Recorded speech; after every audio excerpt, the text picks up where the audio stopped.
Hi, எல்லாருக்கும் இனிய தீபாவளி நல்வாழ்த்துக்கள். நான் ஏஞ்சாச்சு, கிளம்பியாச்சு. பட் எங்கள் வீட்டில் இருக்கிற ரெண்டுமே கிளம்பல. ரெண்டும் அடித்து போட்ட மாதிரி தூங்குது. நான் காலையிலே ஏஞ்சி எல்லாத்தையும் பண்ணிட்டேன். பேசிக் மேக்கப் போட்டாச்சு. வாங்க போயிட்டு சமையலை வந்து ஸ்டார்ட் பண்ணுவோம். வடையெல்லாம் போட ஆரம்பித்தோம் அப்படின்னா இவங்க ஏந்திரிச்சு கிளம்புறதுக்கும் நம்ம படையல் போடுறதுக்கும் கரெக்டாக இருக்கும். வாங்க போய் குக்கிங் விலாக் எடுப்போம். ஸோ வடைக்கு பஜ்ஜிக்கு எல்லாத்துக்குமே வந்து மாவு ரெடி பண்ணிட்டேன். மசால் வடை, உளுந்த வடைக்கு, அதுக்கப்புறமா வந்து பஜ்ஜிக்கு எல்லாம் மாவு ரெடியாக இருக்குது.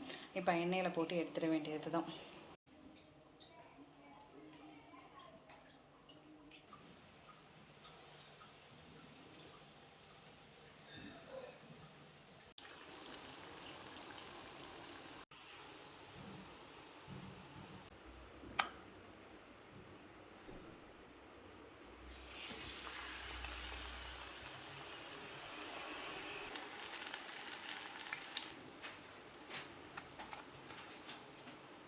ஓகே, சுழியமும் ரெடி ஆயிடுச்சு.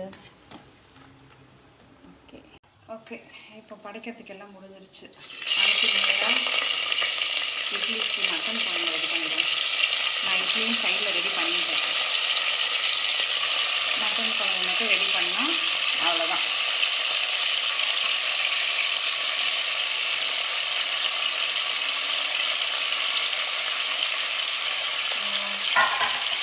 மட்டன் குழம்புக்கு தேவையான மசாலாவும் நான் வந்து அரைச்சி வச்சுட்டேன்.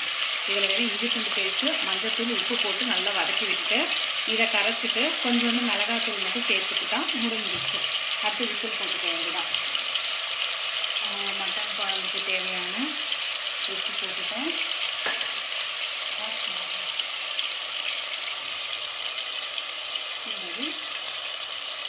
மஞ்சத்தூளும் போட்டாச்சு.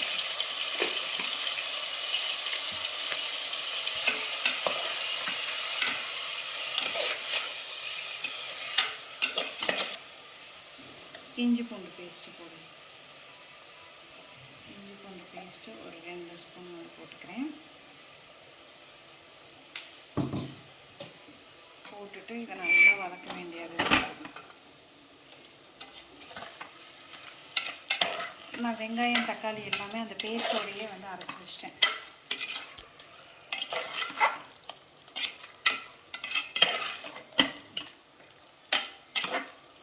கடையில் கொழுப்பு கேட்டு வாங்கிட்டு வந்திருக்கேன்.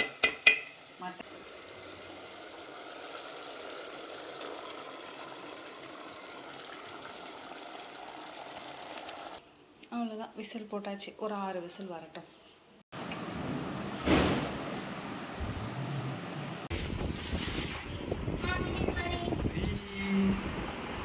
ஹாப்பி தீபாவளி.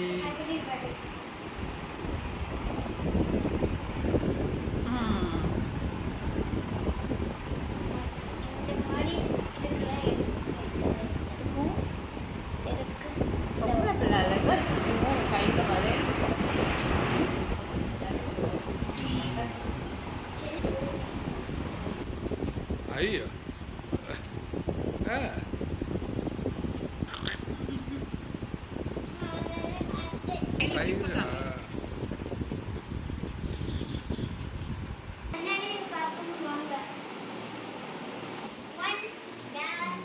நாங்கள் இன்னும் தீபாவளி ட்ரெஸ் மாற்றலை. போய் ஒரு சேஞ்ச் ஓவர் கொடுத்துட்டு வந்துடுறோம். மாற்றிட்டு வந்துடுறோம்.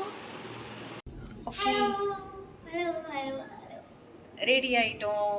எங்களோட தீபாவளி ட்ரெஸ் இதுதான். 2 ட்ரெஸ் இருக்கு. இது வந்து காலுக்கு போடுறது. நைட் ஆனோடனே பட்டாசு வெடிக்க போறதுனால நான் வேற ட்ரெஸ் மாட்டிக்கிறேன். ஆமாம், அந்த வெளியில போடும் வாங்க. அதுக்கப்புறம் ஃப்ரெண்டுங்க வீடுகளுக்கெல்லாம் போய் ஸ்வீட் கொடுத்துட்டு அங்கே காஃபி கொடுத்தாங்க. குடிச்சிட்டு மதியம் வந்துட்டு லஞ்ச் ப்ரிப்பேர் பண்ண ஸ்டார்ட் பண்ணிட்டேன். மதியம் லஞ்ச் பண்ணுறதெல்லாம் வந்து நான் வீடியோவில் கவர் பண்ணலை. ஏன்னா எப்போதும் போடுற டிஷ் தானே அப்படின்னு சொல்லிட்டு டேரெக்டாக வந்து நம்ம இலைக்கு போயாச்சு. இன்றைக்கி என்னென்ன ஸ்பெஷல் அப்படின்னு வாங்க பார்க்கலாம். ஸோ ஃபஸ்ட்டு வந்து அல்வா வந்து நான் பண்ணல, ஸ்வீட் கொடுத்தது தான். அப்படியே எடுத்துகிட்டு வந்து ஸ்வீட் வைக்கணுன்ட்டு வச்சிட்டேன். அதுக்கப்புறமா சிக்கன் 65. இந்த தடவை சிக்கன் 65 ரொம்ப நல்லா இருந்துச்சு. ஏன்னா நைட் ஃபுல்லாக நான் மேரினேட் பண்ணி வச்சுருந்தேன். அதனால் ரொம்பவே ஜூஸியாக ஒரு மாதிரி முறுமுறுன்னு இல்லை, ரொம்ப சாஃப்டாக இருந்தது. அதுக்கப்புறமா ஆனியன் ரைத்தா, அப்புறம் ஸ்பெஷலாக சிக்கன் பிரியாணி பண்ணியிருந்தேன். ஏன்னா மட்டன் விலை ரொம்ப அதிகங்கிறதுனால இன்றைக்கி நாங்கள் மட்டன் பக்கம் போகலை. அது போல் பிரியாணி வந்து வீட்டில் இருக்கிற ரைஸ்லேயே தான் பண்ணேன். பாஸ்மதி, சீரக சம்பா அந்த மாதிரி எதுவும் வாங்கவே இல்லை. வீட்டில் இருந்த ரைஸ்லேயே வந்து பண்ணிட்டேன். ஏன்னா இந்த ரைஸ் வந்து எனக்கு பிரியாணிக்கு வந்து நல்லா வருது. ஏற்கனவே ஒரு தடவை கீ ரைஸ் வந்து பண்ணி போட்டிருந்தேன் நம்மளோட வீடியோவில். அந்த ரைஸே வந்து நல்லா இருக்குங்கிறதுனால நான் டேரெக்டாக வந்துட்டு இந்த ரைஸ்லேயே பிரியாணி பண்ணிட்டேன். அதுக்கப்புறமா எலும்பு போட்டு தால்ச்சா வந்து வச்சுருந்தேன். அப்புறம் காலையில் வச்சுருந்த மட்டன் கிரேவி, மட்டனெல்லாம் காலி ஆகிடுச்சு, வெறும் கிரேவி மட்டும்தான் இருந்தது. அதை சைடில் ஊற்றிட்டு இவ்வளோ தான் லஞ்சு ஃபுல்லாக முடிச்சாச்சு. சரி, இதை முடித்து சாப்பிட்டக்கப்புறம் நம்மளுக்கு செரிக்கிறதுக்காக ரைஸும் ரசமும் மட்டும் வச்சாச்சு. ரைஸும் ரசமும் நான் வைக்கலை, எங்கள் அத்தை வச்சுட்டாங்க. எல்லாத்தையும் வெடித்து முடிச்சுட்டு ஒரு குட்டி தூக்கத்தை போட்டுட்டு ஈவினிங் வந்து பட்டாசு வெடிக்க போனோம். இதில் ஹைலைட் என்னென்னா, நான் வாங்கின எந்த பட்டாசுலேயும் பெருசாக வெடியெல்லாம் வந்து நாங்கள் பிளானே பண்ணலை. ஃபுல்லாகவே பாப்பாவுக்கு இது பண்ணுற மாதிரி தான் வாங்கினோம். ஆனால் பாப்பா வந்துட்டு அவள் வெடிக்கலை. எல்லாத்தையும் நீங்கள் என்ன கொளுத்த சொல்லி அவள் வேடிக்கை பார்த்துட்டு இருந்தா. நானும் சரின்னு சொல்லிட்டு புஸ்வானெல்லாம் நான் ரொம்ப ஜாலியாக வெடிக்க ஆரம்பிச்சிட்டு இருந்தேன். ஏன்னா எனக்கு தெரியாது, ரொம்ப நாள் ஆச்சு அப்படின்னு வெடிக்க ஆரம்பிச்சிட்டு இருந்தேன். கடைசியில் இங்கே இடத்துல வந்து ஒரு சம்பவம் என்னென்னா, ஒரு புஸ்வானம் வெடிச்சிருச்சு. பாப்பா சைடில் அந்த ஒரு பூத்திரி மத்தை மட்டும் தான் கொளுத்திட்டு இருந்தேன். நல்ல வேலை நான் இப்போ வெடிச்சப்போ தான் ரொம்ப ஃபீல் பண்ணேன், பயந்துட்டேன். ஜஸ்ட்டு மிஸ்ஸில் வந்து மூஞ்சி தப்பிச்சிச்சு. அதுக்கப்புறம் என்னால் வெடியை தொடவே முடியல, பயம் வந்துருச்சு. அதுக்கப்புறம் நான் வந்து என் ஹஸ்பண்ட் கிட்ட கொடுத்துட்டேன். இல்லை நீங்களே வெடிச்சுக்கோங்க, என்னால் முடியாது, எனக்கு பயம் வந்துருச்சு அப்படின்னு சொல்லிட்டு கரெக்டாக தொண்டைக்கிட்ட அந்த பொறி வந்து பட்டுச்சு. இப்போ நினச்சா கூட பயமாக இருக்குது. அதுக்கப்புறம் வெடித்து முடிச்சாச்சு, அவ்வளோதான்.